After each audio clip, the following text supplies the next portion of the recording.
Preface. I left 6 years ago.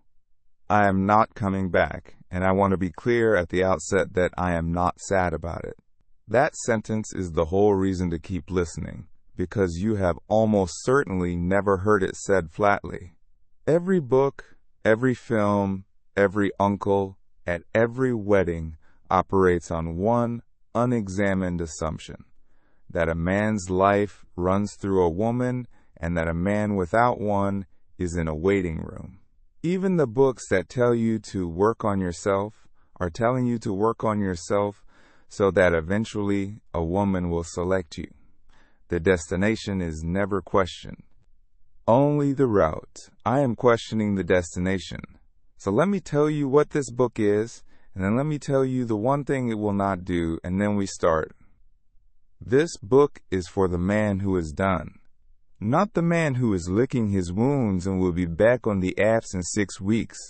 The man who has looked at the entire arrangement, the wanting and the performing and the scoreboard, and has decided he wants out of the building.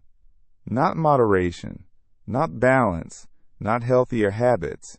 Out. No dating, no chasing, no needing, no arranging his day around whether a woman looked at him, thought of him, answered him, chose him. That is a real way to live. Men have lived it in every century, in monasteries and workshops and laboratories and long careers at sea, and most of them were not miserable.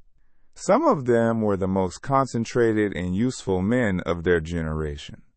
This is not a defect, and it is not a consolation prize. It is a door, and almost nobody tells you the door is there, and I am telling you.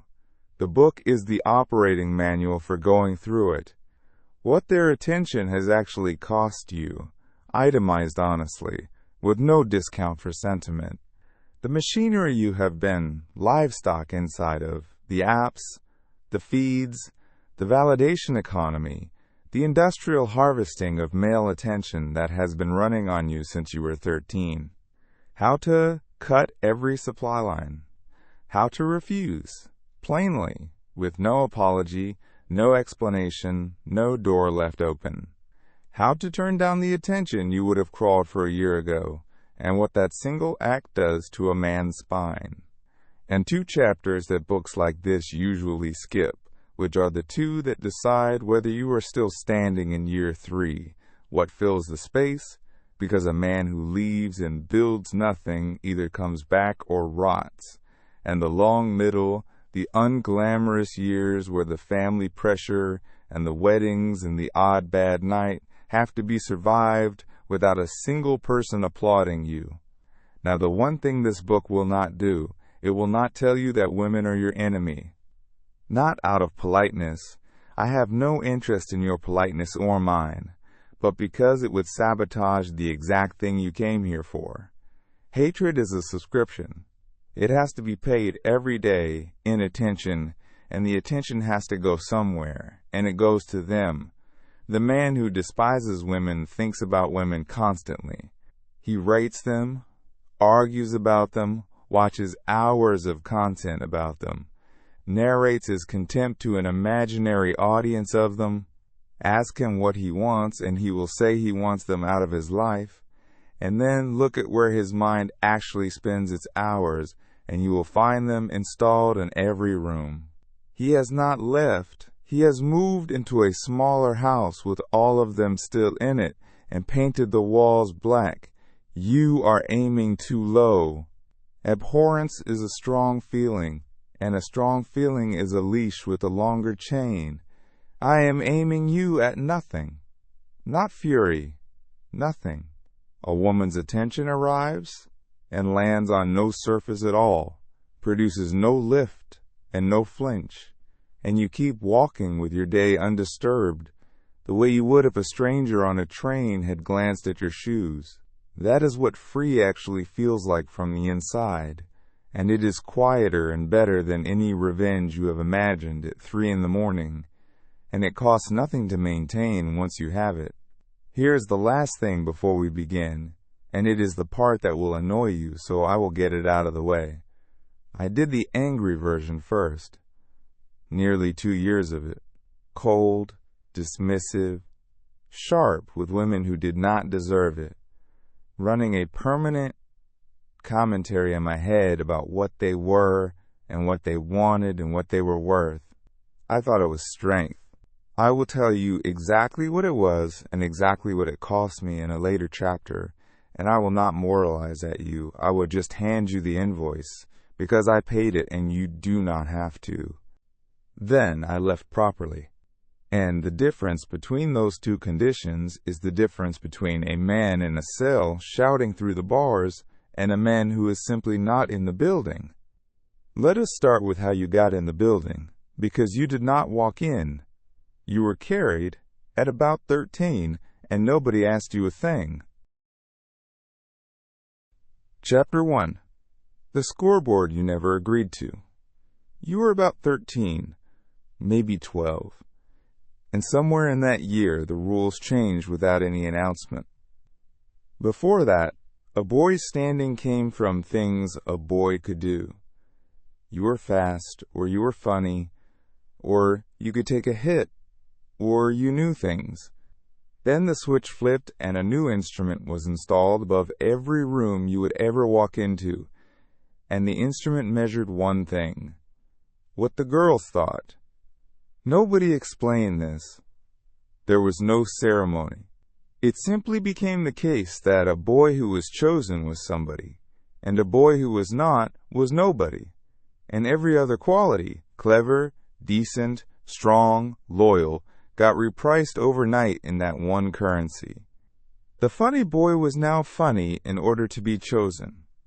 The strong boy was now strong in order to be chosen. Whatever you were, you became it for the instrument.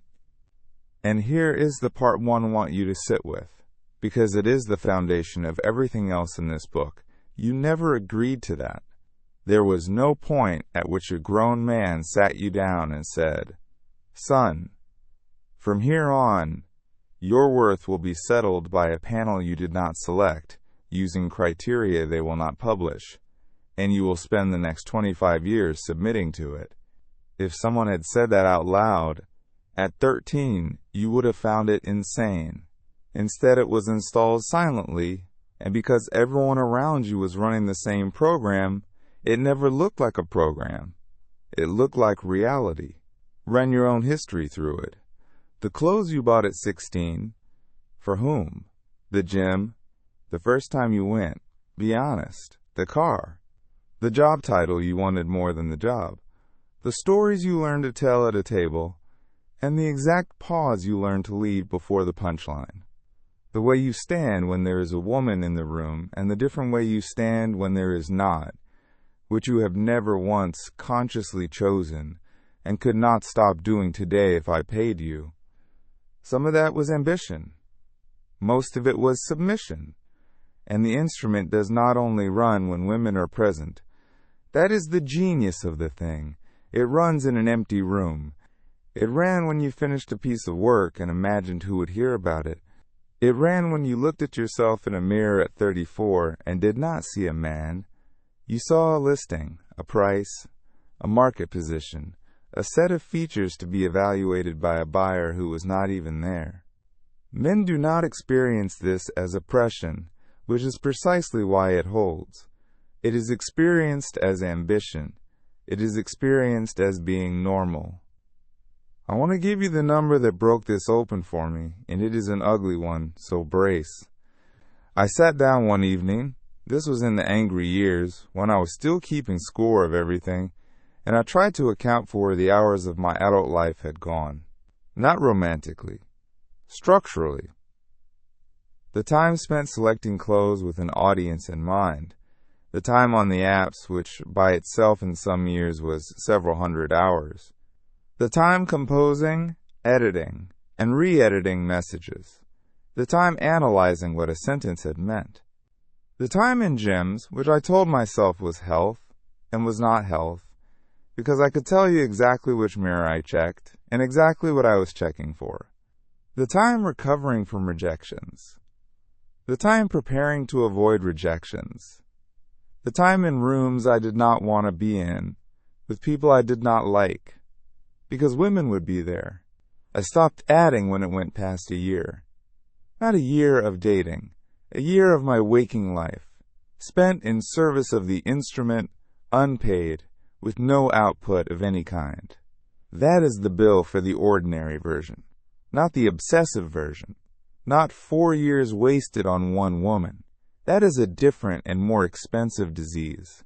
This is just the standard subscription that a normal, healthy, well-adjusted man pays without ever seeing a statement.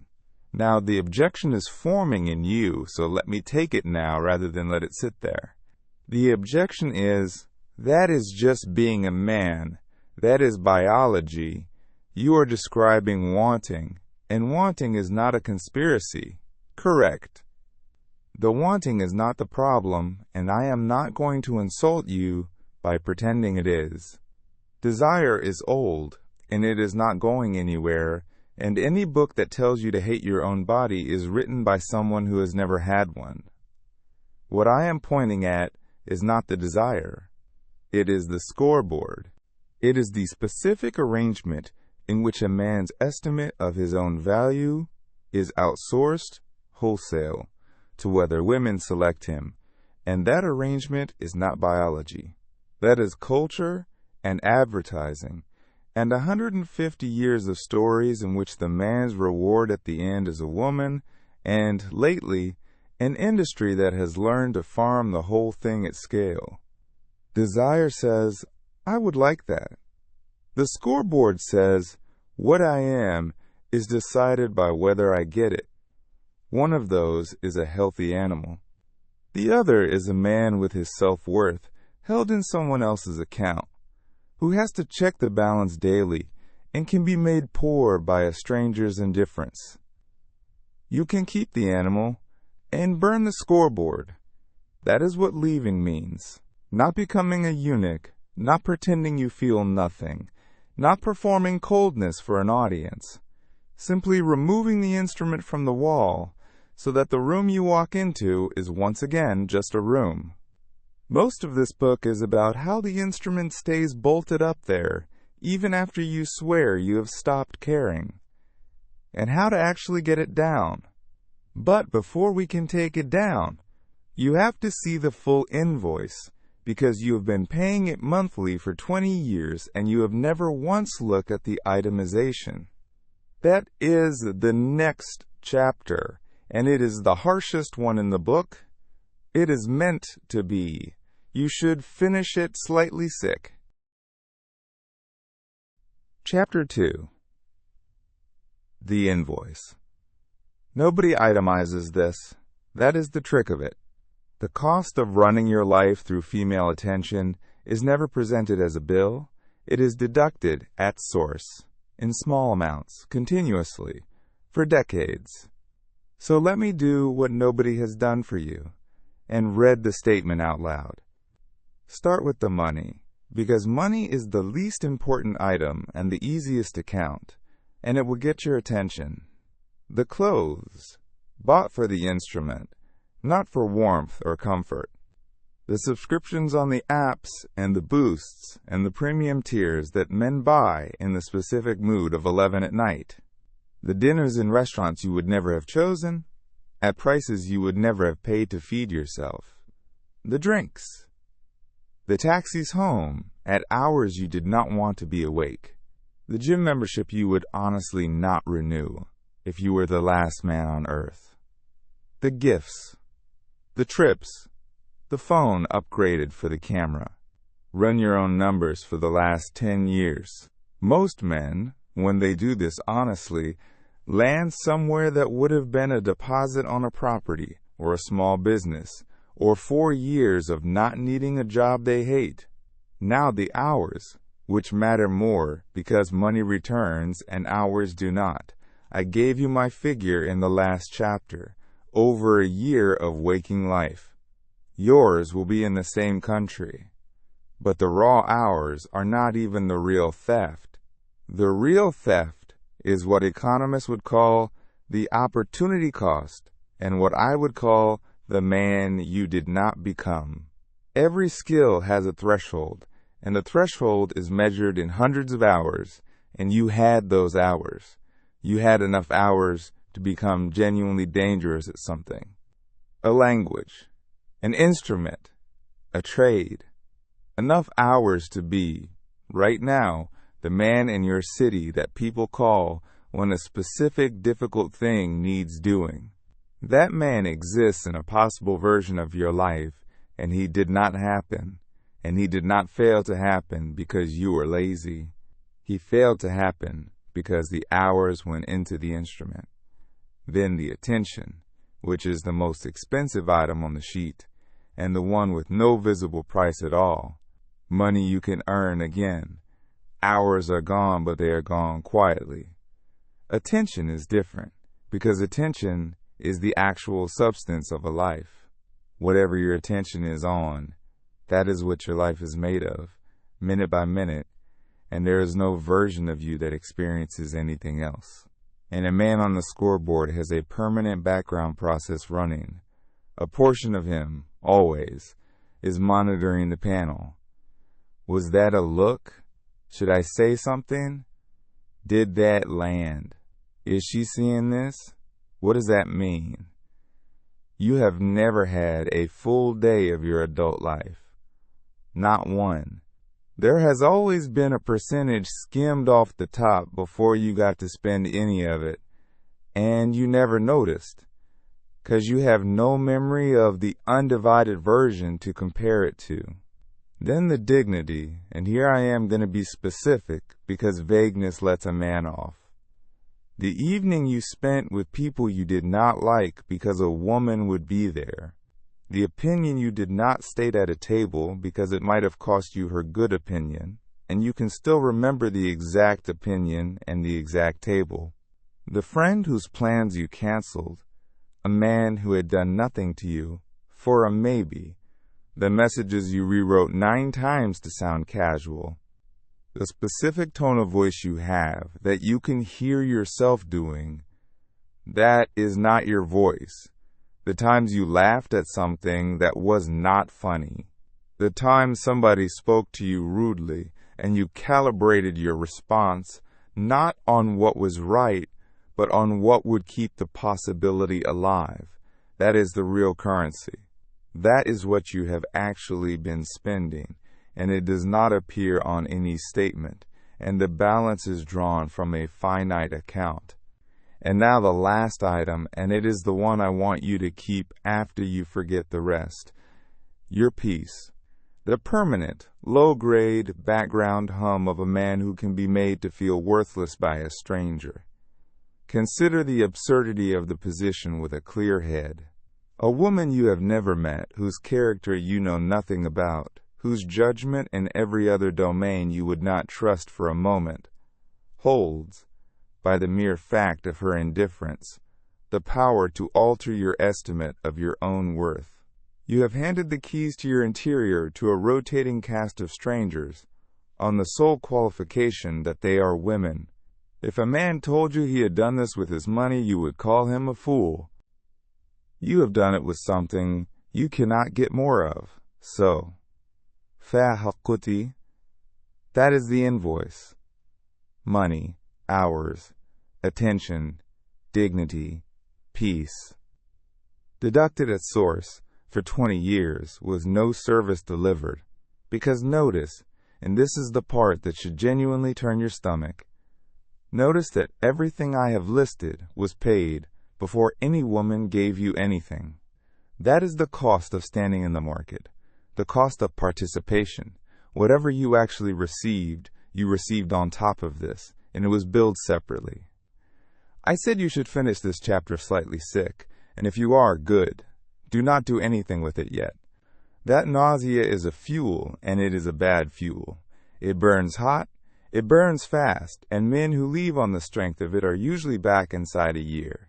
Because disgust needs constant topping up, and the topping up requires you to keep looking at the thing that disgusts you. Use it as an alarm clock, not as an engine. It is here to wake you, and then we are going to run the rest of this on something colder and far more durable. because you should also understand that you did not accumulate this bill through weakness. There is an actual machine in the world that farms this, deliberately, at scale, engineered by extremely intelligent people who are paid enormous sums to keep you paying, and you have been inside it for over a decade without ever being shown the blueprint. That is next. Chapter 3. The Farm. I want to describe a machine to you, and I want to do it without a single word about what women are like, because the machine does not require women to be anything in particular. It only requires men to want and to be reachable, and both of those have been true since we came down out of the trees. Here is the blueprint. Roughly 100 years ago, someone discovered that a man's insecurity about his standing with women could be converted into revenue. That is not a theory, it is trade history. It is why razors, deodorant, cologne, cars, whiskey, watches, and gym memberships have been sold for a century on the same silent promise. The product was never the product. The product was the scoreboard.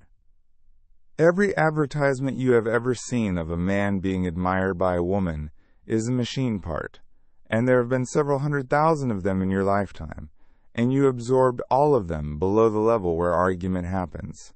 Then, about 15 years ago, the machine got a serious upgrade, and this is the part that matters, because the upgrade is what you are actually standing inside of now. Somebody worked out how to put the scoreboard in your pocket and make it run continuously. Understand the engineering, because it is genuinely brilliant and it is aimed directly at your species. A dating application does not sell you women. It sells you the possibility of women, in variable, unpredictable increments, on a schedule you cannot learn. That is not an accident of design. It is the single most addictive reward pattern known to psychology, the same pattern a slot machine runs on. And it is not a coincidence that both industries were built by people reading the same research. Reward a man every time and he takes it or leaves it. Reward him never and he quits. Reward him sometimes, at random, and he will pull the lever until his thumb aches. And notice what the business model actually requires. A dating company that reliably matched men with women would destroy itself. Every success is a customer lost. Its revenue depends on you remaining a customer, hopeful, subscribed, and unsuccessful. This is not a conspiracy. Nobody has to be evil. It is just what the incentive structure produces on its own, and you can see the result in the interface, the near misses, the almost matches, the paid tiers that promise to lift the veil, the profiles that appear at precisely the moment your engagement drops. You have been the product, and the harvest is your attention, and the fertilizer is your hope. Then there is the second farm, and this one catches men who think they have escaped the first, so pay attention, because it is almost certainly currently running on you. The commentary industry. The endless supply of content about women, how they think, what they want, why they leave, what they are really saying, how to read them, how to win, how to detach, how to dominate, the whole ocean of it. Some of it is well meant, most of it is monetized, and every single piece of it, whatever its stated position, has the identical effect on the man consuming it. It keeps women at the center of his attention. Look at the mechanism rather than the message. A man watches 4 hours a week of content telling him how to attract women. Another man watches 4 hours a week of content telling him women are worthless and he should avoid them. From the outside, these look like opposites. Inside their skulls, the two men are indistinguishable. Both have spent 4 hours with a subject occupying the whole screen. The topic is the drug. The stance is just the flavor, and the flavor is what they sell you so you feel like you are choosing. I ran the bitter version myself for the better part of 2 years, and it was, in raw hours, the most female-centered period of my entire life, more than the years I spent chasing. I could tell you the going theories, the terminology, the arguments and counter-arguments. I had opinions about women I had never met. I was, functionally, a scholar of the subject. And I called this having left. I had not left. I was a man in a cell shouting through the bars about the guards, and I had put myself in there, and I paid rent on the cell in the only currency that matters. So here is the reframe that has to happen before anything in this book will work for you. Stop thinking about your position on women. Positions are worthless. Pro, anti, hopeful, bitter. They're all just seats in the same theater, and they all cost the same ticket. Start thinking about where your attention physically goes. That is the only measurement that means anything, and it is brutally easy to take. Look at your screen time. Look at your search history. Look at your feeds, the accounts you follow, the videos that autoplay, the podcasts. Count how many hours of the last week were spent on the subject of women, attracting them, avoiding them, decoding them, resenting them, or listening to a man like me talk about them. That number, not your opinion, is the honest measure of how far out you actually are, which raises the obvious problem with the object currently in your ears, and I would rather say it myself than have you notice it later and feel clever. This audiobook is, by that measure, part of the farm. 90 minutes of your attention on the subject. So here is my proposal, and I mean it exactly as stated. Finish it once. Take what is useful, do the work in the practical chapters, and then do not come back to this or to anything like it. Do not go looking for the next one, or the sequel, or the channel, or the community of men discussing the topic. A book like this is a door. You walk through a door once. A man who is still standing in the doorway 3 years later, admiring it, telling other people about it, is not outside. He lives in the doorway now, and the doorway is inside the building. Now, before we start cutting supply lines, there is one question you have to answer honestly, and I cannot answer it for you, and everything depends on it. 2 men walk away from all of this and look identical from the outside. One of them is free, the other is hiding, with a philosophy on top. I need you to find out which one you are. Chapter 4. Left or Hiding. 2 men. Both of them are 36. Neither of them dates. Neither of them is on any app. Both of them will tell you, in almost identical words, that they are not interested and have better things to do. From the outside, these men are the same man.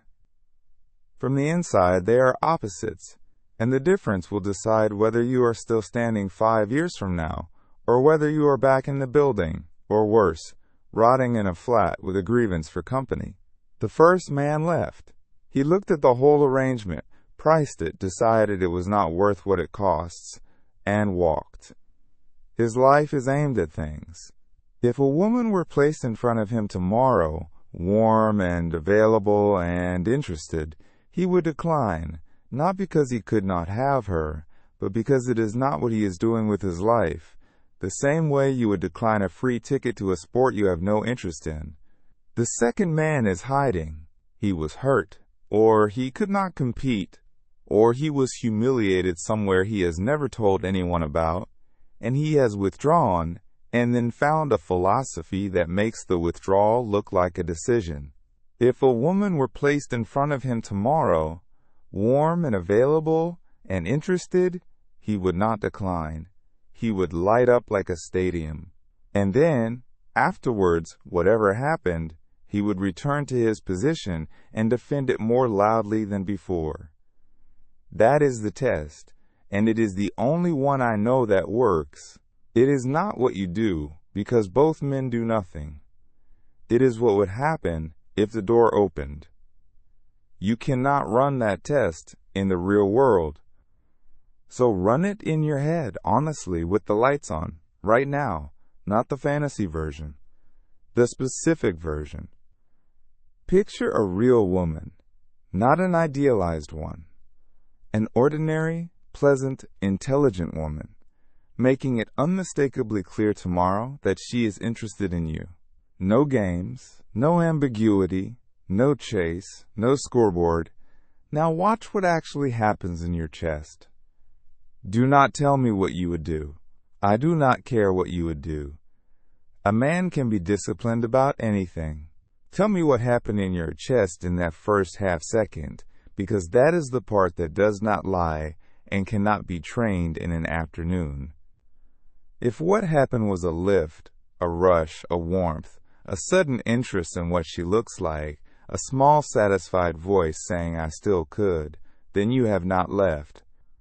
You are hiding, and I say that without contempt, because that is where I was for 2 years and where nearly every man who walks away starts out. The wanting is intact. The wanting is fully intact.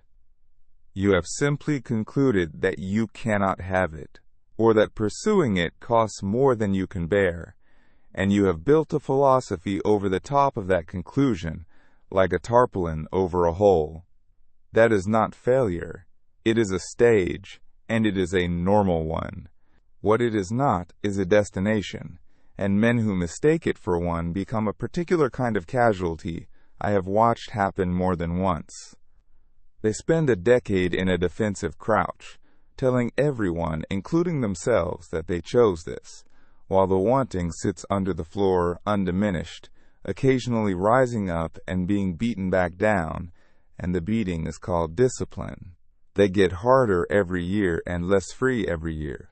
In their 50s, they are not serene. They are men who have been holding their breath since 30. Here is why it matters practically, and not just as self-knowledge. Hiding cannot hold, because it is a position held under pressure. Anything held under pressure fails when the pressure spikes, and it will spike at a wedding, at 3 in the morning after a bad month, on a night when a woman is kind to you at exactly the wrong moment. The man who is hiding relapses hard and then hates himself, and that self-hatred usually pushes him further into the crouch, and the cycle tightens. Leaving holds because nothing is being suppressed. There is no lid, so there is no pressure under it. That is why the genuinely free man can be around women, work with them, be liked by them, even be wanted by them, and remain undisturbed. Not because he is stronger, because there is nothing in him straining against a door. So, if the test came back honest and ugly, what do you do about it? You do not fix it by trying harder to not want. That is the whole error, and it is the direction every instinct will push you. You get out from under the specific thing the wanting is attached to. And I have to be exact here, because this is the hinge of the entire book.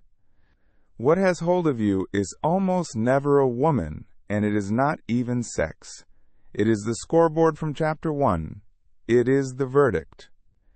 It is the need to be selected, to be found sufficient, to have the panel return a favorable result. Sex is often just the receipt. What the man actually wants is the certification, and he wants it renewed regularly because he has no other source of it. Which means the work is not against your body.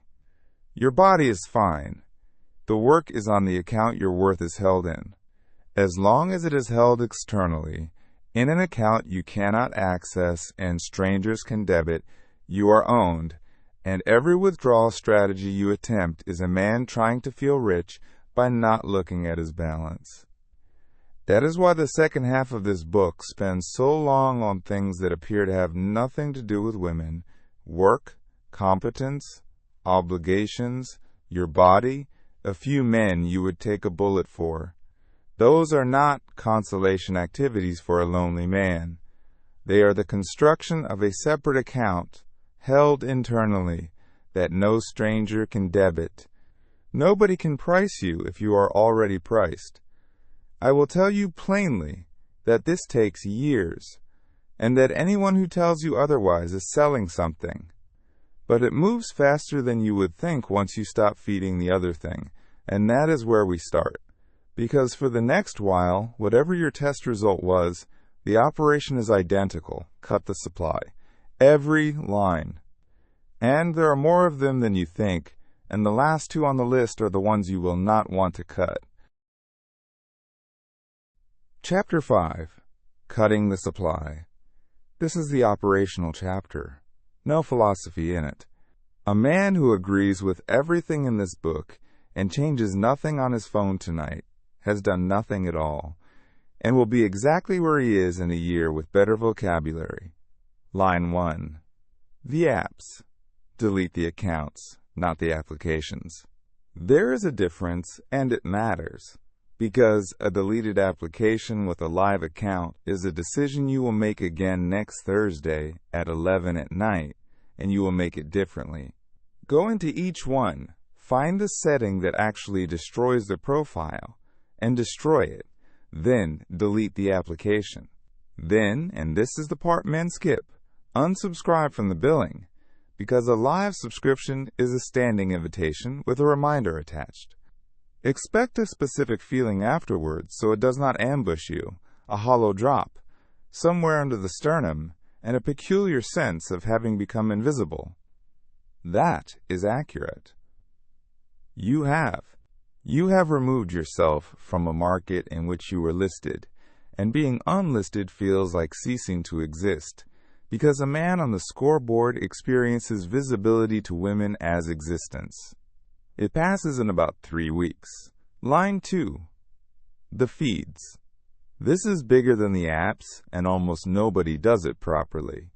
Go through everything you follow, everything the algorithms serve you, and remove 2 categories. The first category is obvious. The accounts you follow for the women on them.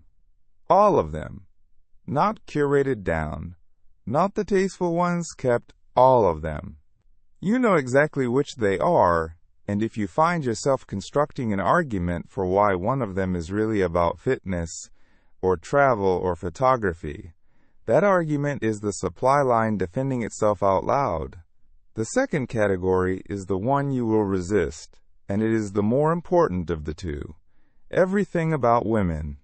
The advice, the commentary, the psychology, the seduction material, the bitterness, the debates, the podcasts where 4 men discuss what women want, the videos titled with a woman's behavior and a question mark.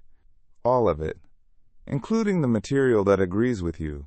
Especially the material that agrees with you, because that is the material you will consume most, and it does the same job as the rest. It keeps the subject occupying the screen. Line 3. The archive. Photographs.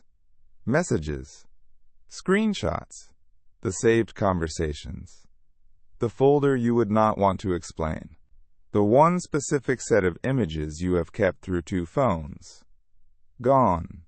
Tonight, all of it, permanently, with no ceremony and no last look.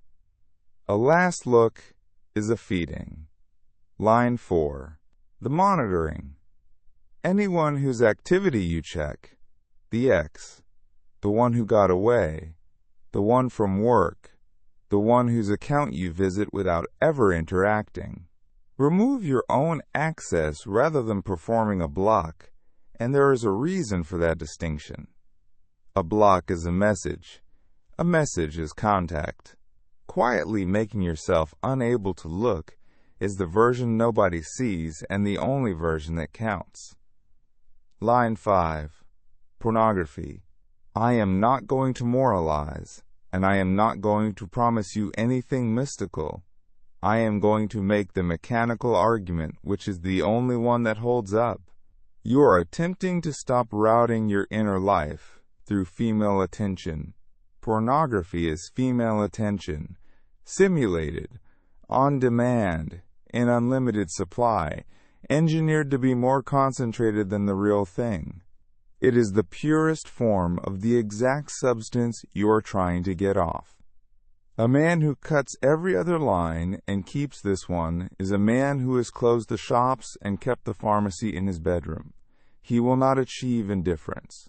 He will achieve a private, escalating relationship with the subject he claims to have left, and he will notice, over years, that ordinary women become progressively less interesting and progressively more resented, and he will draw a philosophical conclusion from what is in fact a chemical one.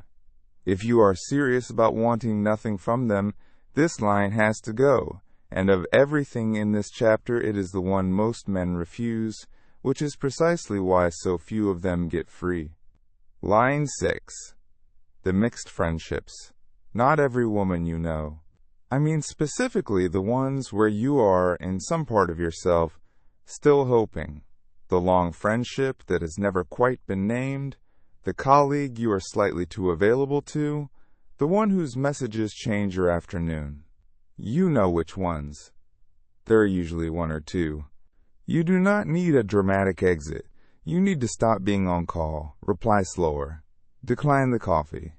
Let the shape of it become ordinary, and it will either become an actual friendship, or it will quietly end. And both of those are fine, and either is better than the low hum you have been running for years. Line 7, and this is the one that keeps men inside forever. The audience in your head. You can cut every line above and still be entirely inside the building, because the last supply line does not require an actual woman. It is the imagined one. It is the running commentary.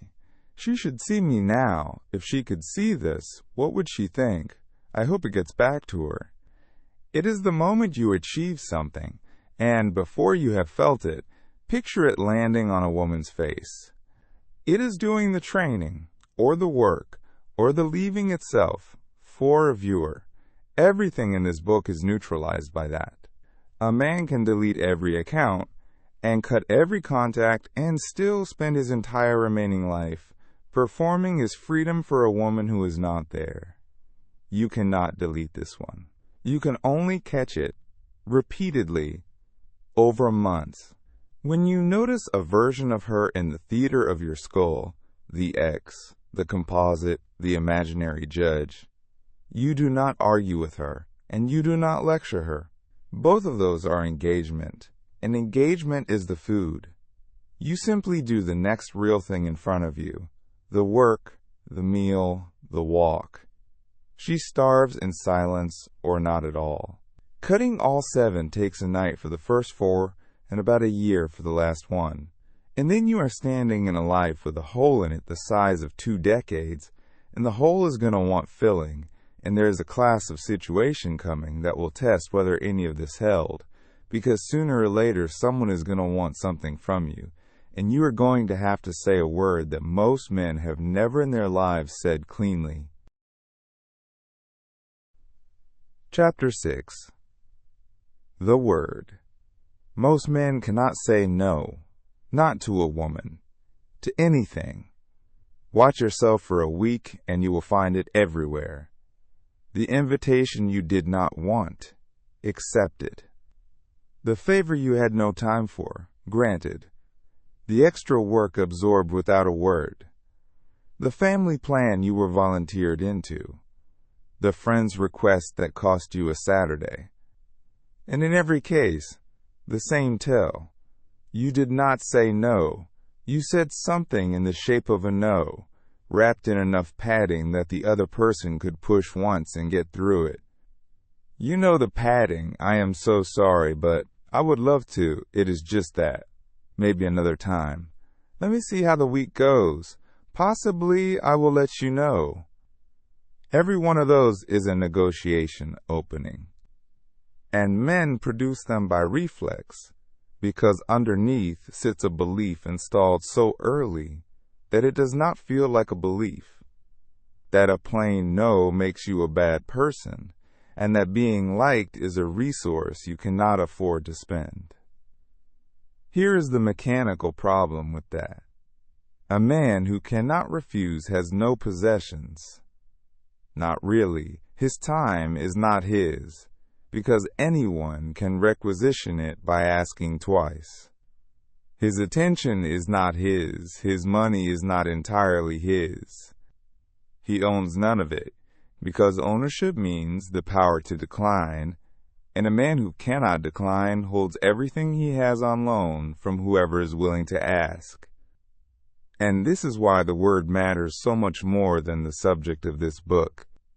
You cannot get free of women's attention if you cannot refuse anything, because leaving is one continuous act of refusal, of invitations, of setups, of pressure from your family, of a market that will keep sending you offers. If you cannot say no to a colleague about a meeting, you will not say no to a woman who is warm to you at a wedding when you are 3 drinks in and lonely. So this is the skill. Not a mindset, a physical skill, like a golf swing, and it is trained the same way. The mechanics, and they are shorter than you would expect. 1. Answer immediately. Not tomorrow. Not I will think about it, unless you genuinely will.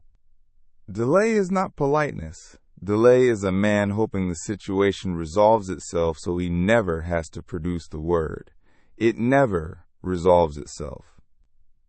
It only compounds, and by Thursday you are attending. 2. The word first, then warmth. No, but thank you for asking. No, I am not able to. The order matters enormously. Warmth first. That sounds lovely. I would really like to, but reads as a door being held open, and the other person hears the first half and starts planning around it. 3. No reasons. This is the one nobody believes and everybody needs. A reason is a lever. Give a reason, and you have handed the other party the exact tool required to dismantle your position. You are busy Tuesday, so they propose Thursday. You are tired, so they propose earlier. You cannot afford it, so they offer to pay. Now you are refusing twice, and the second refusal has to be blunter than the first, and this is precisely how men end up seeming rude, not by refusing cleanly, but by refusing 4 times, badly, and finally snapping. A reasonless no is not rude, it is complete. No, I am not going to be able to. That is a finished sentence. It requires nothing further, and it cannot be argued with, because there is nothing in it to argue with. 4. Do not apologize, and do not fill the silence. There will be a silence. It will last about 2 seconds, and it will feel like a minute, and every instinct in you will scream to fill it with softening. That silence is where the skill is actually built. Sit in it. The other person will move on. They almost always move on, and the disaster you are bracing for does not arrive, and after you have survived this 10 or 12 times, something changes in you permanently. 5. Say it once. Repetition is negotiation. If pressed, the correct response is the same sentence, in the same tone, with nothing added. No, I am not able to. A man who repeats himself calmly and adds nothing is, in almost every human context, the man who wins the exchange without raising his voice. Now, train it where it is cheap. Do not begin with the hardest case. Begin this week with 3 small refusals that genuinely cost you nothing. The upsell at a counter, the optional meeting, the request from someone whose opinion of you is irrelevant. Say the word plainly, add no reason, tolerate the silence. Notice that the world does not end.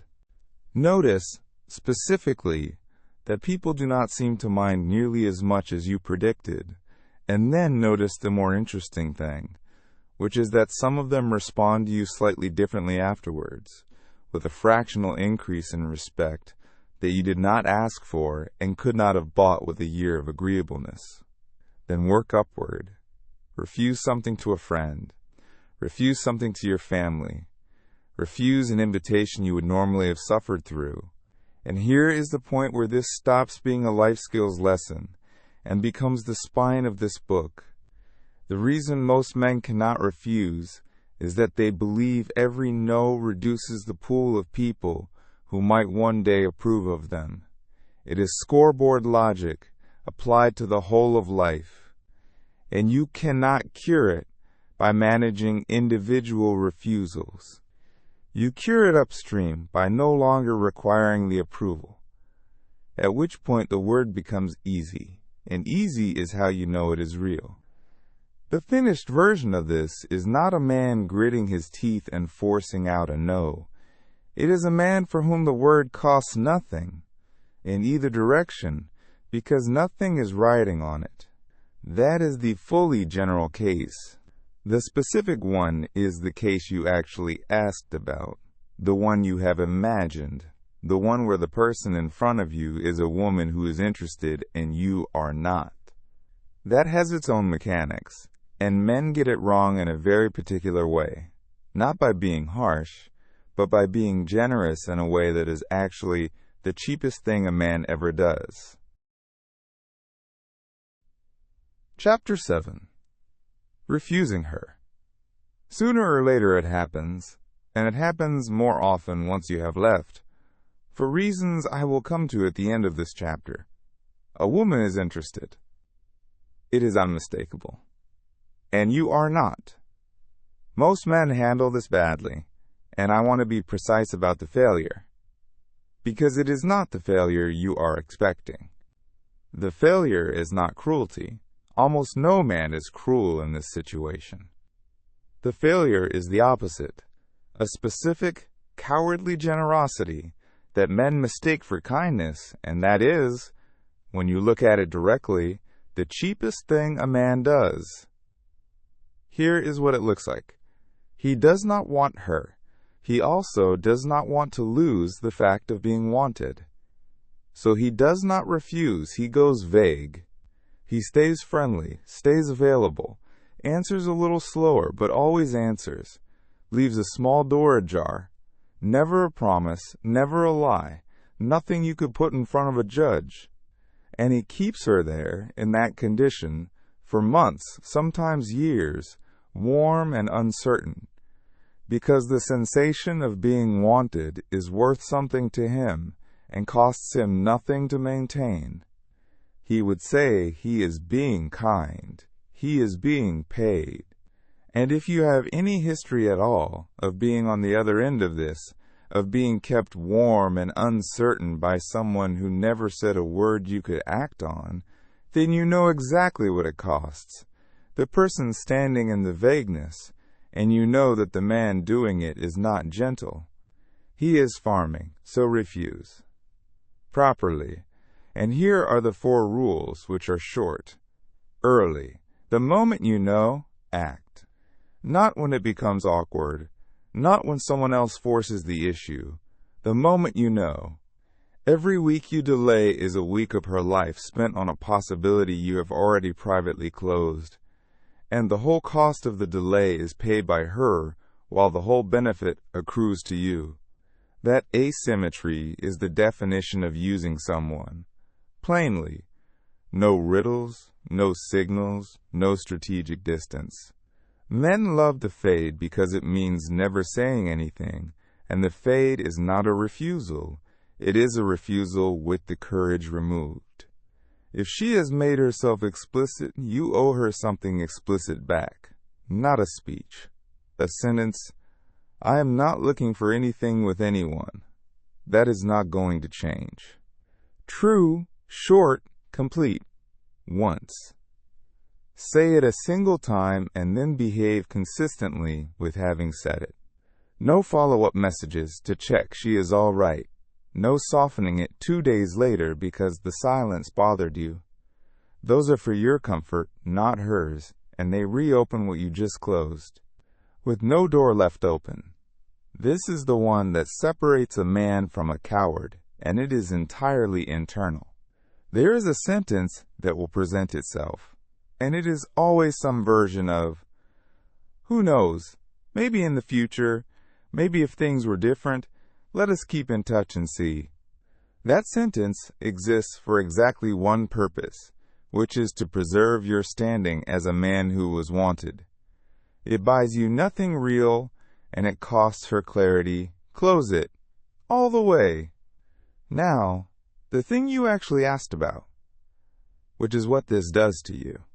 The first time you decline attention you would have crawled for a year earlier, something happens in a man that is genuinely difficult to describe, and I will not pretend it is nothing, because it is not nothing.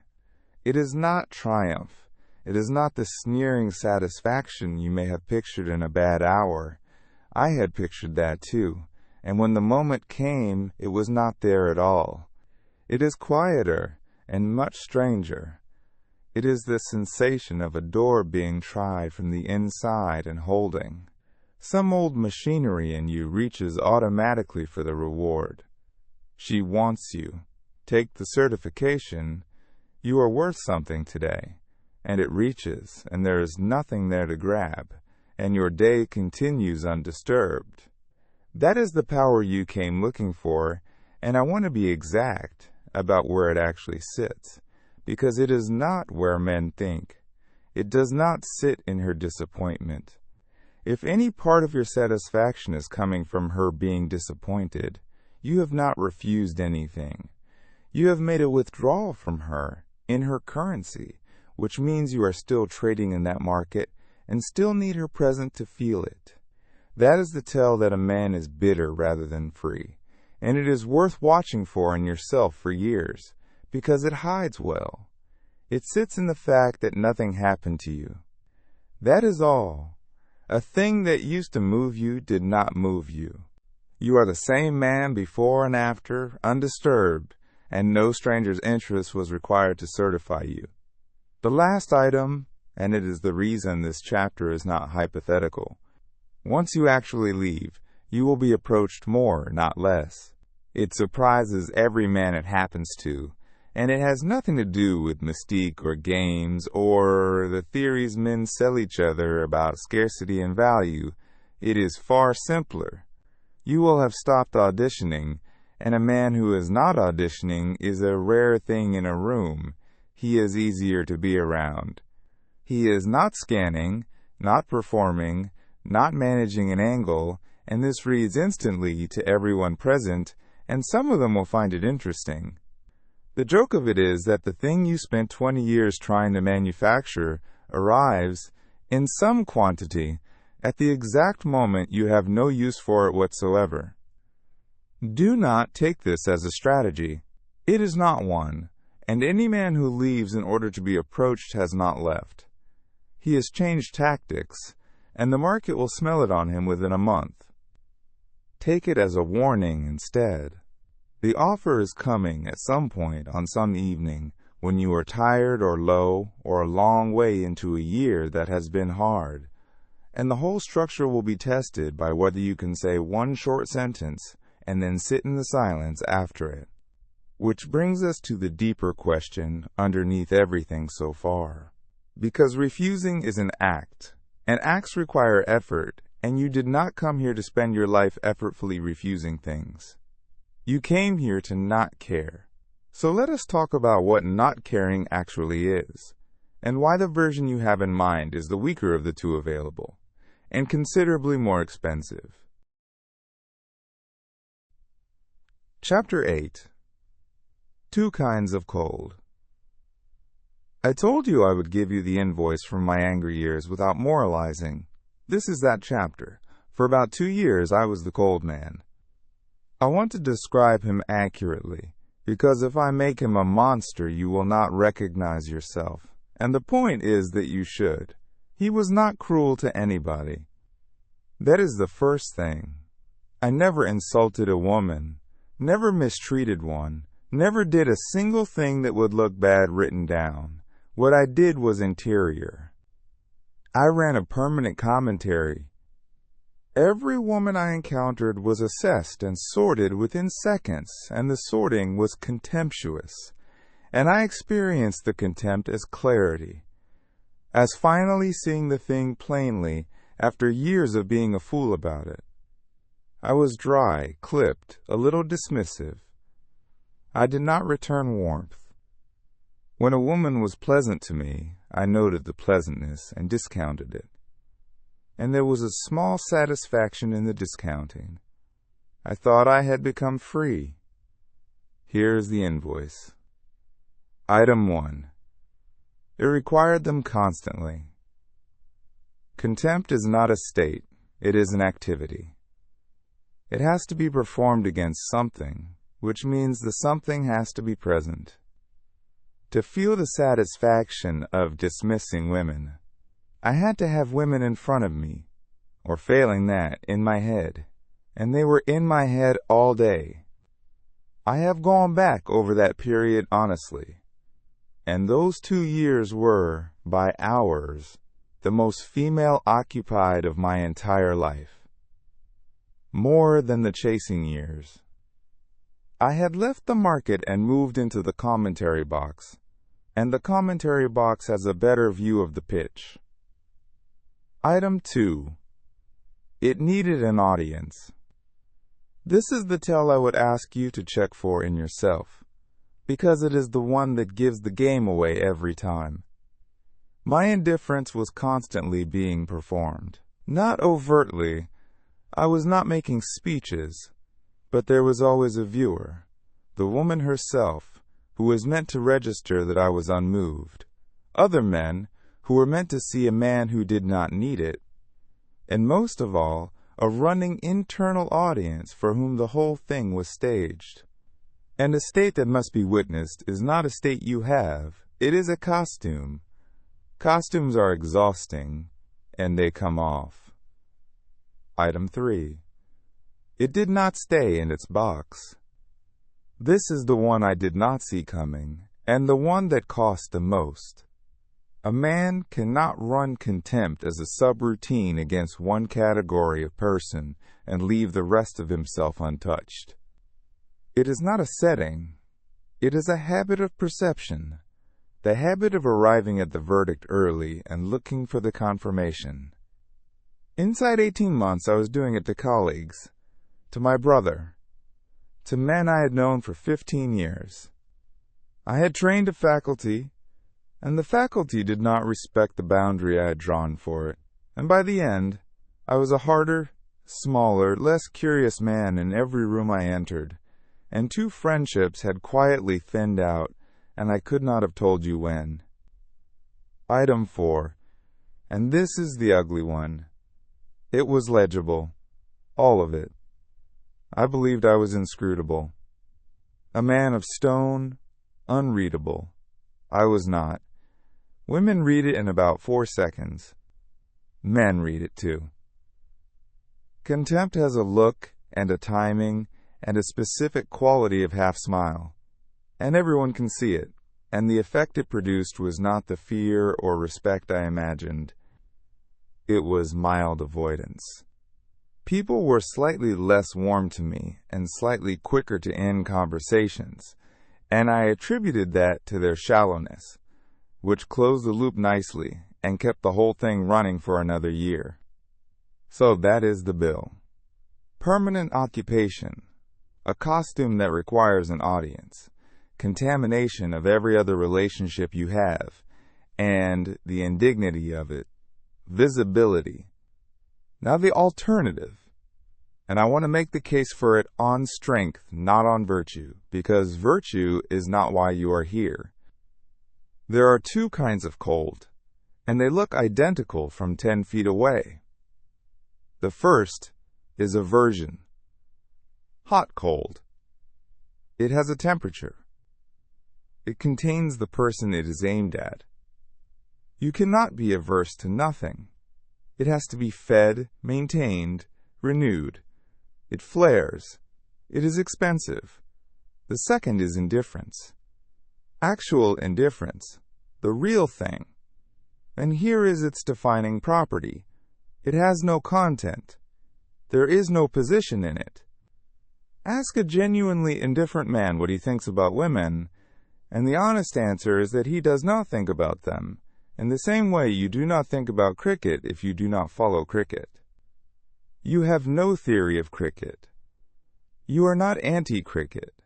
Someone mentions a match, and it passes through you leaving nothing, and you could not be recruited to either side of an argument about it because the entire subject has no purchase on you. That is what nothing feels like, and notice what it costs to maintain. 0. It requires no discipline, no vigilance, no renewal, no audience. It cannot be provoked, because there is nothing in there to provoke. It does not flare at 3 in the morning. It is simply the absence of a hook. Aversion is a man holding a door shut. Indifference is a man who has no door there. So when I tell you not to aim at hatred, understand that I am not asking you to be nicer. I am telling you that you have set your sights on the weaker of the two available states, and the more expensive one, and the one that keeps the thing you want, gone permanently installed in your head as its object. You asked to want nothing from them. Hatred is a want. It wants them to be a certain way so that the position is justified. It wants them to notice the coldness. It wants to be right, and being right requires the subject to exist. Nothing wants nothing. That is why it is stronger. Here is the honest part, and then we move on. You do not get to choose which of these you have today. If aversion is what is in you at the moment, and after 4 years of anything, it usually is, you cannot decide your way out of it this evening. What you can do is stop feeding it, which means the commentary, the content, the internal court case, the running argument. Starve it, put the hours somewhere real, and it thins out over months into something with no temperature at all, and one day you notice you have not had a thought on the subject in a week. That is the mechanism.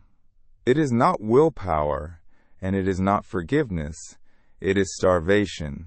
But there is a limit to what starvation should be pointed at, and men routinely aim it at the wrong organ. Some of you are planning to starve the desire itself out of your body. I need to tell you what happens when a man does that, because I have watched it, and the damage does not stay where he aims it. Chapter 9. There is no valve. The request underneath most of what men ask me is always the same, and it is usually put like this. I want to not be attracted at all. Not managed. Not disciplined. Gone. Switch it off. I understand the appeal completely. Desire is what got you into this. Desire is the mechanism by which strangers acquire the power to move you. Remove it, and the whole problem is solved at the root. It does not work, and I want to explain why in mechanical terms rather than telling you it is unnatural, because unnatural is not an argument, and you would be right to ignore it. Here is the problem. Wanting is not a set of separate systems with separate switches. It is one faculty, running one machinery, pointed at different objects. The same apparatus that makes a woman interesting, makes food taste like something, makes music worth putting on, makes a piece of work absorbing at 11 at night, makes you want to see your friends, makes a Saturday morning feel like anything at all. It is all the same organ. It does not have a directory. There is no valve-marked women that can be closed while the others stay open. So when a man clamps down, really clamps with force over months, he does not achieve targeted numbness. He achieves numbness. And it arrives on a delay, which is what makes it hard to trace back to the cause. I have watched this happen to 2 men, and I have had a taste of it myself. The pattern is consistent. Months 1 to 3 feel like victory. He is disciplined, undisturbed, proud of himself, and reports that it is working. Around month 5, the reports change. Food is fine, everything is fine, work is fine. He uses that word constantly. By the end of the year, he is a man in a gray room. He has not become serene, he has become flat, and the flatness has spread into every part of his life. He no longer wants the work, or the music, or the friends, and he cannot say when that happened. And the worst of it is that the original wanting is not gone. It surfaces occasionally, undiminished, and is beaten back down, and the beating is the only vivid experience he has left. That is the trade you are being offered when you aim at the root. You do not get a free man. You get a man who has traded his entire capacity for appetite, in exchange for immunity to one specific category of it, and appetite is the thing that makes a life feel like anything. Now, the good news, and it is genuinely good, because what is actually available is better than what you asked for. You cannot delete attraction, you can demote it. And a demoted attraction is so unlike what you are living with now that most men, hearing it described, do not believe it is the same phenomenon. Here is what it is like 6 years in, and I am reporting rather than promising. I see a beautiful woman on the street, I register it. There is a small, clean, entirely pleasant recognition. The same order of thing as noticing a well-built motorcycle or a good roofline, a fact about the world that is pleasant to have observed. And then it is over. Nothing follows. No scenario builds, no small ache, no evaluation of my chances, no low commentary, no adjustment to my posture. My day is not touched. 4 seconds, and I am back to what I was thinking about before, and by the next corner I could not tell you what she looked like. That is the end state, and it is not suppression, and there is no effort in it anywhere. Nothing is being held shut. The signal arrives and finds nothing attached to it. The word for it is demotion. Attraction is still there. The animal is intact, and you want the animal intact. It is the same animal that makes you want to build things, but it has been demoted from an instruction to a piece of information. It used to be a summons. Now it is weather. You notice weather. You do not obey weather. How does the demotion happen? Not by fighting the signal, which strengthens it, and not by indulging it, which strengthens it. By removing what was attached to the other end, because it was never the attraction that ran your life. It was the freight it was carrying. A beautiful woman on the street was never just a beautiful woman on the street. She was a verdict, a reminder, an opportunity, an audit of your worth, a reference to what you have and have not got. That is the weight. The attraction was the hook, and everything you have hung on it over 20 years is the load, and when a signal arrives carrying 20 years of freight, it feels like a command. The whole of this book is the unloading. That is what cutting the supply does, and what building your own account does, and what starving the commentary does. And when the freight is off, what remains is a light, clean 4-second signal that means nothing and demands nothing, and you will wonder how it ever had that much power over your day. It takes a long time. I will not lie about it. For me, the change was not perceptible month to month. I noticed it in retrospect, in the 3rd year, when I realized I had walked through a summer without the thing having interrupted me once. So do not aim at the root. Aim at the freight. Leave the animal alone. Feed it good work and hard training and real food and long walks, and let it want the things it is supposed to want. The desire that is left when the freight is gone is not a threat to your freedom. It is just an old, uncomplicated part of being alive, and it is entirely possible to carry it for the rest of your life without it costing you a single decision. Which raises the question of what you actually do with a life that has had its central preoccupation removed, because there is now a hole in your calendar, in your attention, in your imagination, and it is much bigger than you think, and what goes into it decides everything. Men who do not answer that question do not stay free. They go back, or they curdle. Both take about 2 years. Chapter 10. Refusing her when you want her. Everything in Chapter 7 was the cheap version. Refusing a woman you are not interested in costs you nothing. It requires no strength. A man can do that on the worst day of his life, and the fact that he can proves precisely nothing about him, because there was never anything on the table. This chapter is the other one. This is the test that actually settles what you are. She arrives. She will, eventually. This is not a hypothetical. It is a scheduling problem. And she will have everything, not the composite from your imagination. A real woman, with a real face you find difficult to look away from, and a mind quicker than yours in at least one direction, and a way of being in a room that makes the room better. She will laugh at the thing you said before you have finished saying it, and it will be unmistakable that she is interested. Everything you spent 20 years trying to earn, offered to you, free, by someone who is better than you had aimed for, and you are going to say no, not because you do not want her. You will want her more than you have wanted anything in years.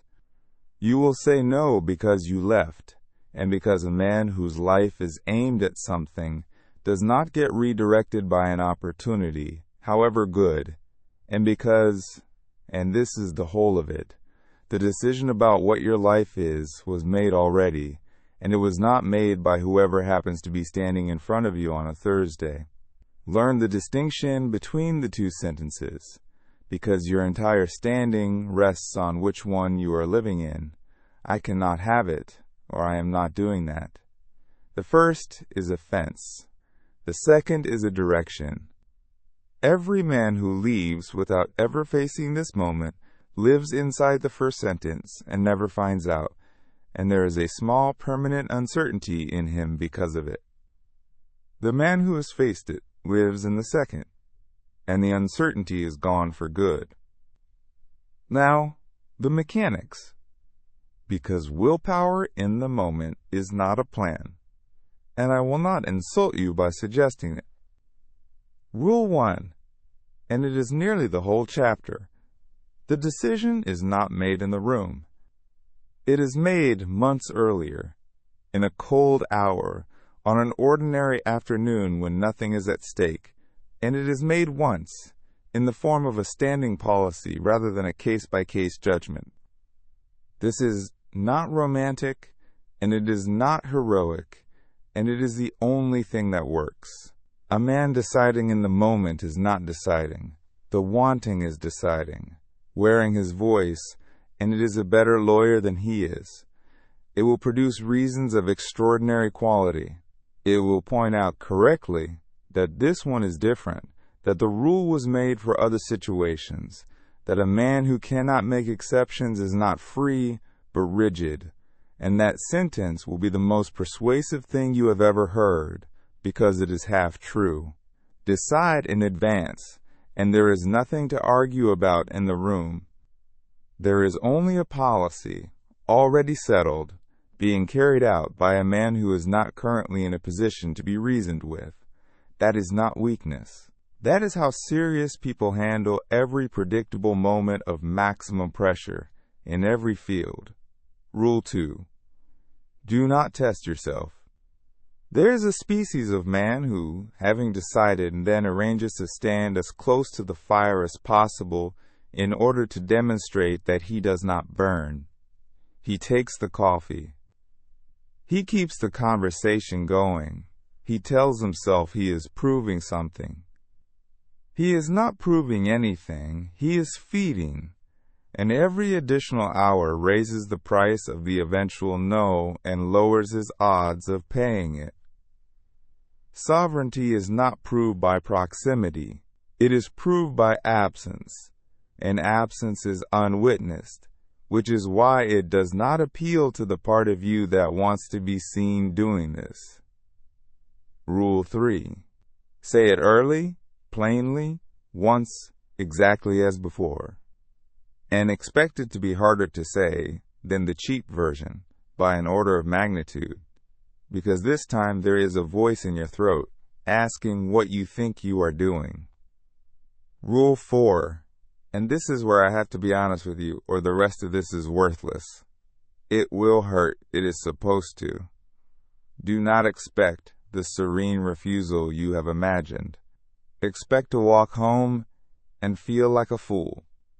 Expect a night, and possibly a week, of a very specific and very sharp grief, and a running reconsideration in which your position looks like the most absurd, self-inflicted stupidity a man has ever committed. That is not a sign you got it wrong. That is the price, arriving on time, and it is the entire proof of the thing. A refusal that costs nothing demonstrates nothing. That is just indifference, and indifference is not an achievement. It is a temperature. This is different. This is a man wanting something badly and declining it anyway, because he had already decided what he was doing with his life. That is the only kind of freedom that is actually yours, because it was bought. Rule 5. Do not reopen it. Not in 3 weeks. Not in a low month. Not with a message that merely asks how she is. You know precisely what that message is for. And here is what you get, which is the reason to do it at all. After you have declined the thing you most wanted, at full strength, in full possession of your senses, something settles in a man permanently, not pride.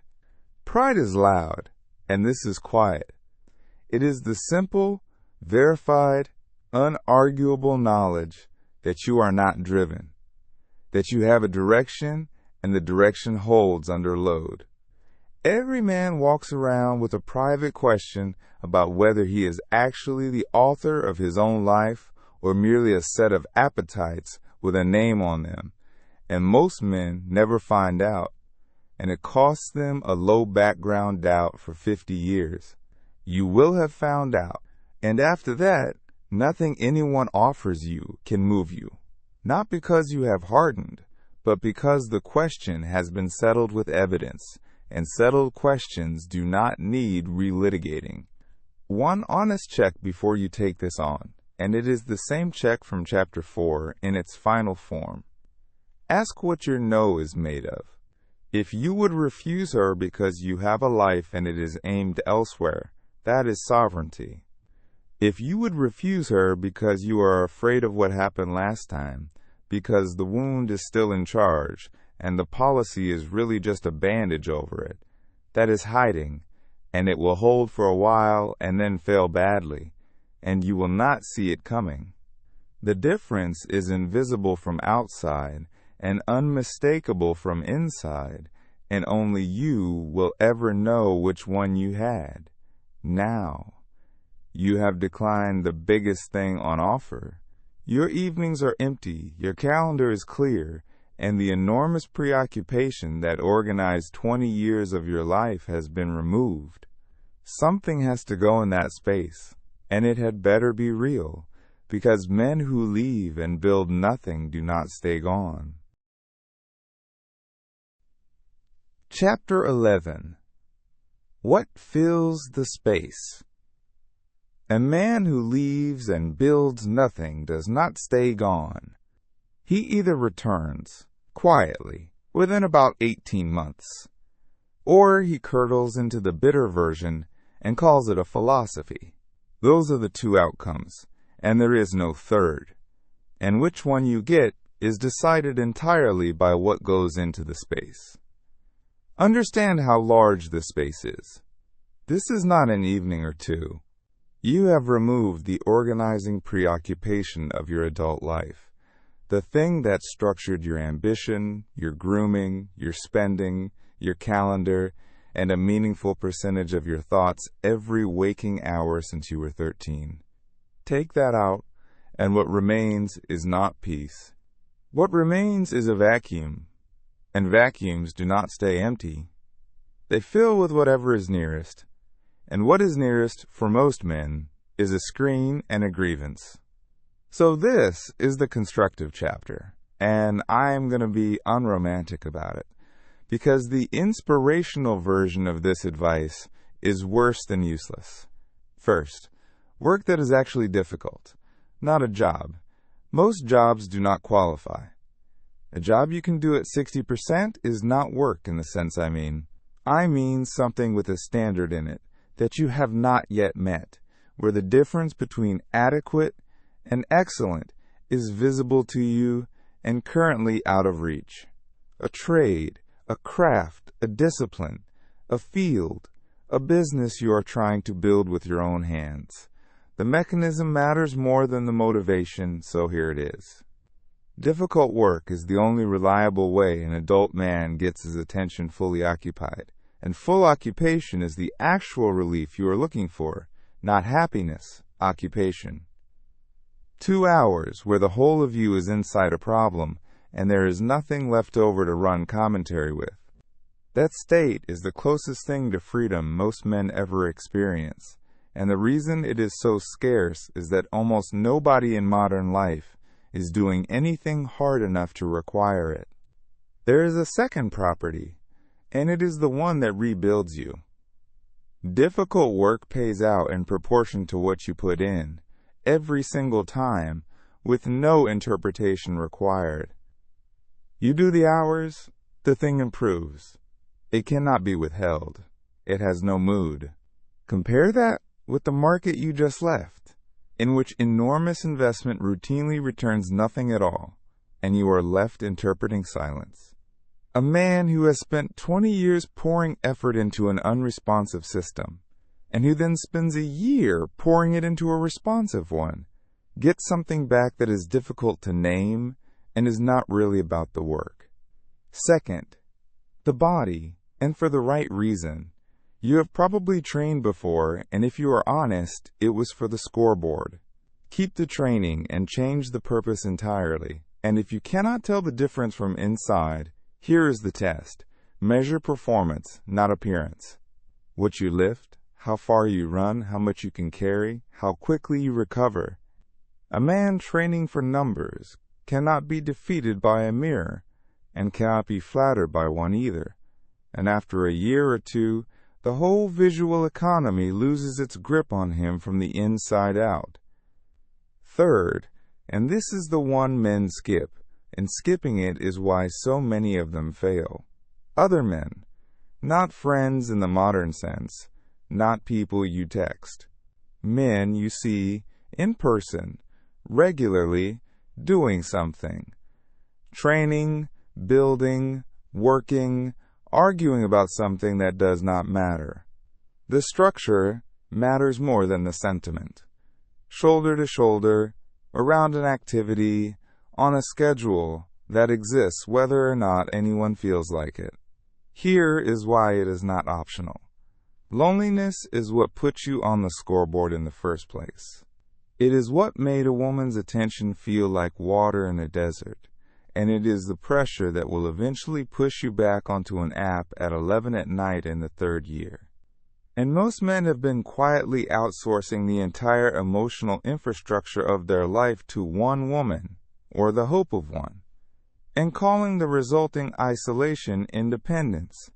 If the only human warmth available to you comes through a romantic channel, you have not left anything. You have simply cut off your water supply and are calling the thirst discipline. Fourth, obligations to real people, not causes. People with names who will actually notice. A brother who needs help with something. Aging parents, a nephew you take somewhere every second Saturday. A friend's business you turn up for. Somebody who is genuinely worse off, seen in person, regularly. The mechanism here is specific, and it is the strongest one in this chapter. Obligation is the fastest known cure for self-preoccupation, and self-preoccupation is the actual disease under everything we have discussed. The man on the scoreboard is a man permanently thinking about himself, his standing, his prospects, his worth.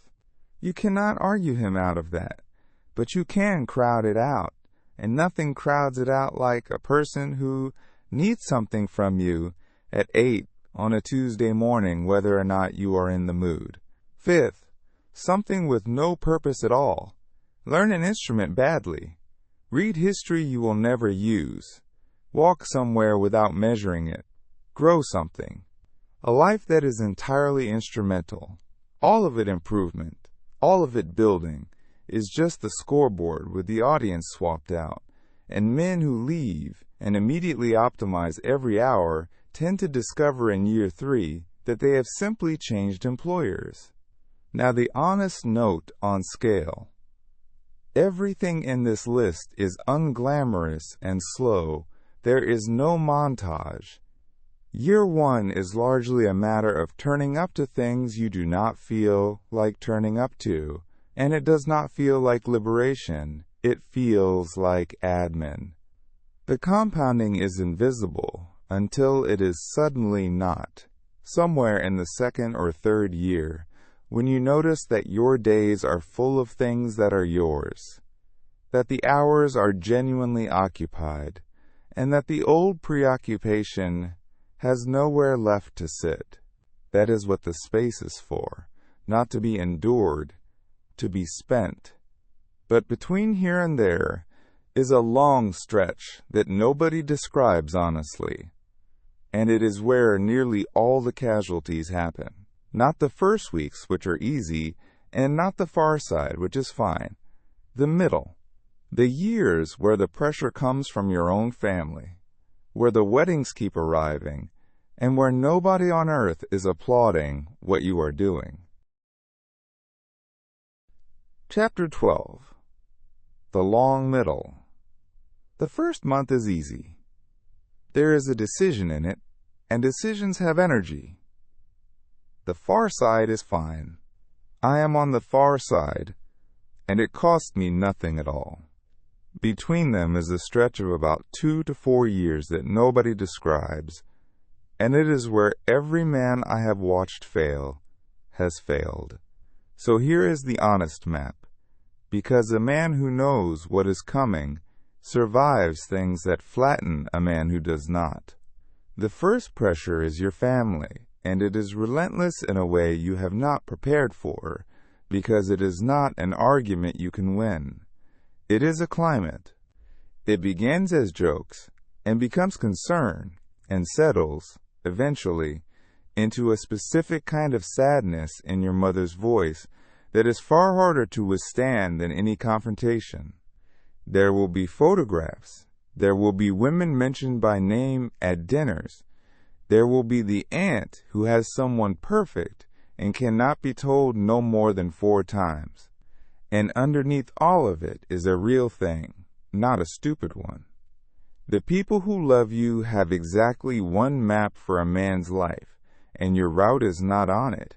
And what they feel when they look at you is genuine worry for your old age. You cannot argue with this, and you should not try. Arguing invites a negotiation, and any position that has to be defended annually erodes. What works is the Chapter 6 method applied over years. Short, warm, reasonless, unchanging. That is not what I am doing. Not a philosophy, not a lecture on the attention economy, not a defense. One sentence, the same sentence, delivered without heat, indefinitely.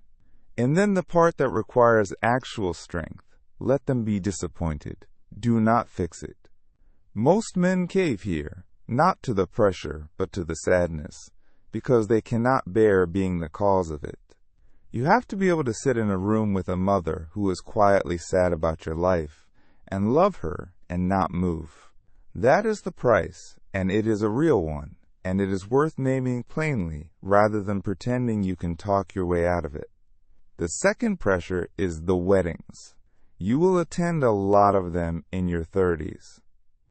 And there is a specific moment, usually late, when the formal part is over and the room has softened, when you will look around at the couples and the children in the ordinary warmth of it, and something in your chest will drop straight through the floor.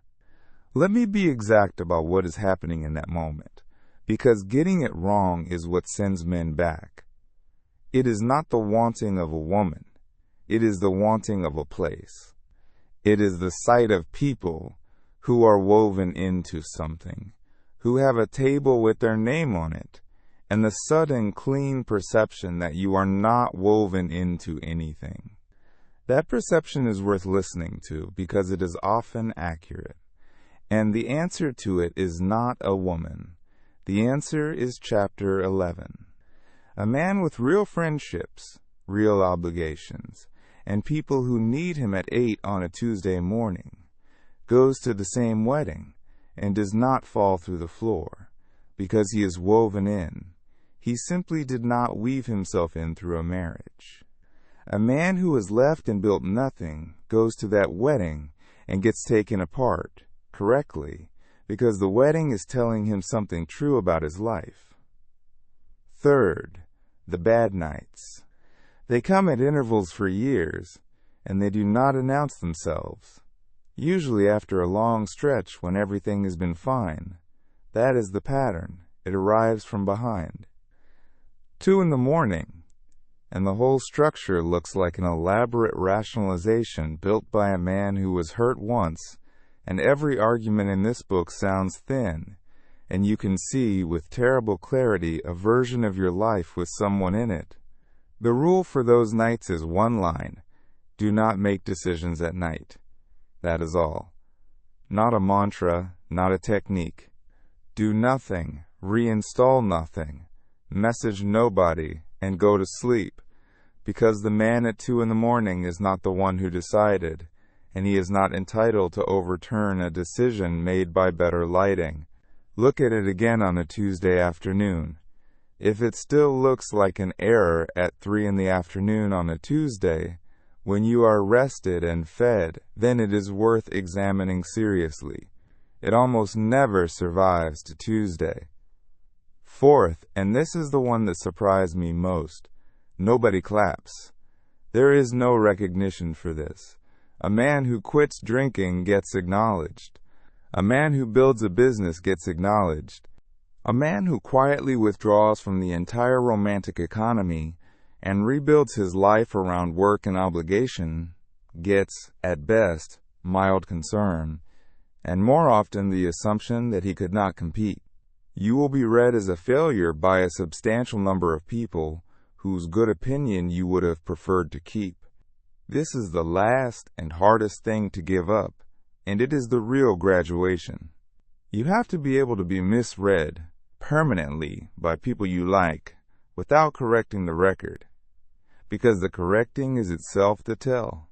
A man who needs to explain that he chose this is still submitting his life for evaluation. He has just changed panels.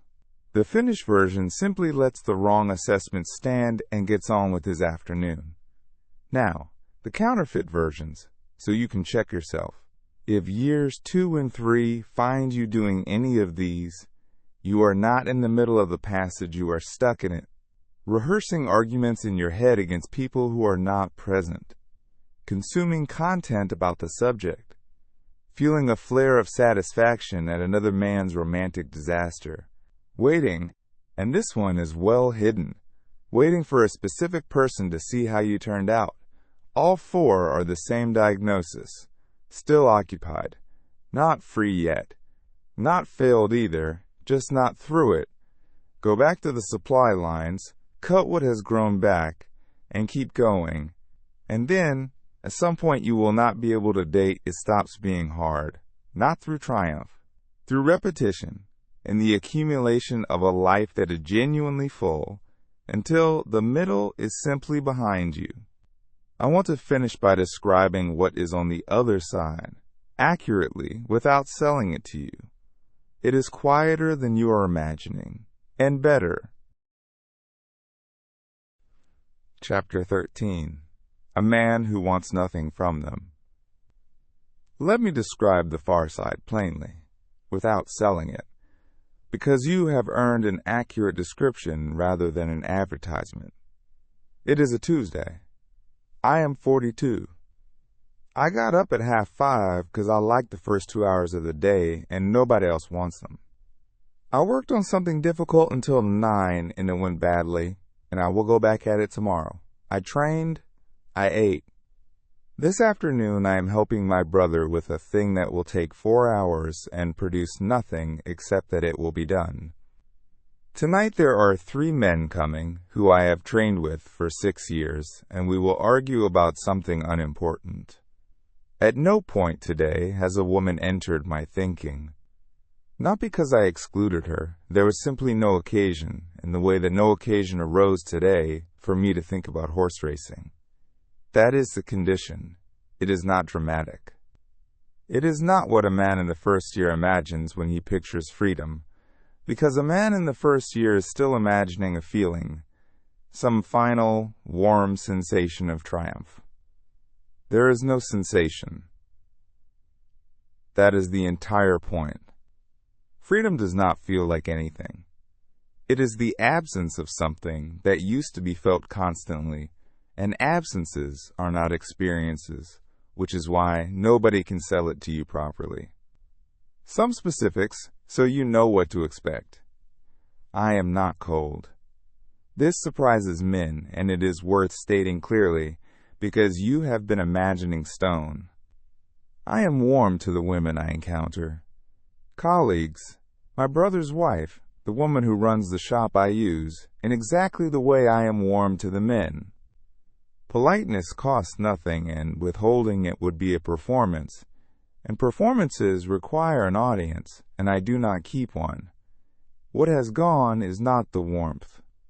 What has gone is the second channel that used to run underneath every exchange with a woman. The assessment, the calibration, the low hum of possibility and evaluation. That channel is closed. What is left is just talking to a person, which turns out to be a considerably lighter activity than I remembered. I am not at war. I have no position on women, in the way I have no position on cricket. If a man starts telling me what women are like, I find I have nothing to contribute, and only a mild wish to talk about something else. And that reaction, the boredom, not the anger, is the clearest evidence I have that it is actually finished. Anger would mean it still had a hook in me. Attraction still happens, 4 seconds at a time, and means nothing, as I described. I would not want it gone.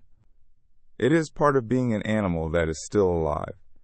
And I am not lonely, but I want to be precise, because this is where men lie. I am not lonely because I built the thing in chapter 11, and I built it slowly, and it holds. Work that occupies me, men who are actually in my life, obligations to real people, a body that gets used. If I had left and built none of that, I would be desperately lonely, and I would have told you I was free. And about a third of the men who talk like me are in exactly that position and cannot say so. There are also things I do not have, and I will not pretend otherwise, because a man who tells you his path has no costs is selling something. I will not have children. That is real, and it is not nothing. And there are afternoons, usually with my nephew, usually when he does something that catches me off guard, when I feel the size of it clearly. It passes. It comes back once or twice a year. I do not do anything with it. I have concluded that a man is allowed to have a cost in his life that he simply carries rather than resolves, and that the ability to carry it without either flinching or complaining is roughly what being a grown man consists of. I will get old without a partner. I have thought about it directly rather than avoiding it, which I recommend, because the avoided version is far more frightening than the examined one. The examined version is, it will be harder in some specific ways, and I will need the men and the family around me more, and I am building that now on purpose, rather than assuming a spouse will handle it. Plenty of married men end up alone anyway. Nobody is insured. That is the honest ledger. I am not going to balance it for you. You can look at both columns and decide. Now the last thing, and it is the thing I most want you to take. When you came to this book, you wanted power. I know the shape of the version you had in mind, because I had it too. The cold man in the room, the one who does not need anyone, whose indifference is visible and lands like a blow on the people who once had power over him. That version does not exist. I have looked for it. Every man I have met who appears to be that man is either performing, and it is exhausting him, or he is genuinely bitter, and he is the least free man in the room, because his whole interior is still furnished with women. The real thing is smaller, and it is invisible, and here it is. You are in a room, and the woman across it is exactly what you would have been undone by at 32, and she looks at you, and something in her is interested. You notice. There is a small, clean recognition of a fact about the world, and then nothing lifts, nothing tightens, no calculation begins, no version of the evening constructs itself, no old machinery reaches for the certification. Your day is not altered by 1 degree. You finish your conversation with the man you were already talking to, because it was interesting, and you go home at the time you had intended to go home. Nobody in that room knows anything has happened. There is nothing to see. You have not been cold to anyone, or rude to anyone, or made any point to anyone. You have simply become a man on whom that particular thing does not work anymore, and the not working is silent and permanent and entirely yours. That is the whole prize. It is not vengeance, and it is not triumph, and it will never once be witnessed. It is just an ordinary Tuesday and an ordinary life, undisturbed, belonging to you completely, in which the thing that ran you for 20 years arrives, finds nothing to hold, and passes through. Go and build the life first. The freedom is downstream of the life, never the other way round. And then let it be quiet. You will not need anyone to know.